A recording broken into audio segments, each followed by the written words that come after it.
শেরে গাজী মহিউস সুন্নাহ মহিউল বিদা রেজভী বাবা যতগুলো সুন্নত জিন্দা করছে, মৌলভী সাহেব এতগুলো সুন্নতের নামও জানে না।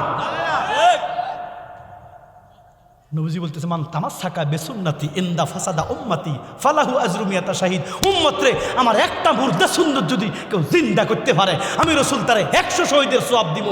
একটা শহীদ নবীর কোটি কোটি উম্মত নাজাত করতে পারবো, সুপারিশ করতে পারবো। একটা শহীদ রেজভী বাবা অসংখ্য মুর্দা সুন্নত জিন্দা কইরা হাজার হাজার শহীদের সওয়াব লইছে, যেগুলার বাগিদার আপনারা। এখন প্রশ্ন হলো, আল্লাহ বলতেছে আপনার বান্দারে বলেন, তাহলে হগলে নবীর বান্দা হইতো হয়তো না, তাহলে এই আয়াতের ভিতরে হগলে নাই। জি আল্লাহ কয় বন্ধু খাস আপনার বান্দাদেরকে বলেন লা তাখনাতু মির রাহমাতিল্লাহ।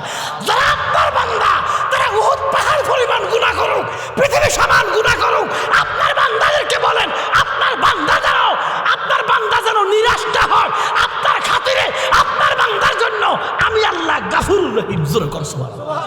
নারায়ে তাকবীর, নারায়ে তাকবীর, আল্লাহু আকবার, নারায়ে রিসালাত ইয়া রাসূলুল্লাহ, নারায়ে গাউসিয়া ইয়া গাউসুল আজম, মহিউস সুন্নাহ রিজভী বাবা জিন্দাবাদ জিন্দাবাদ।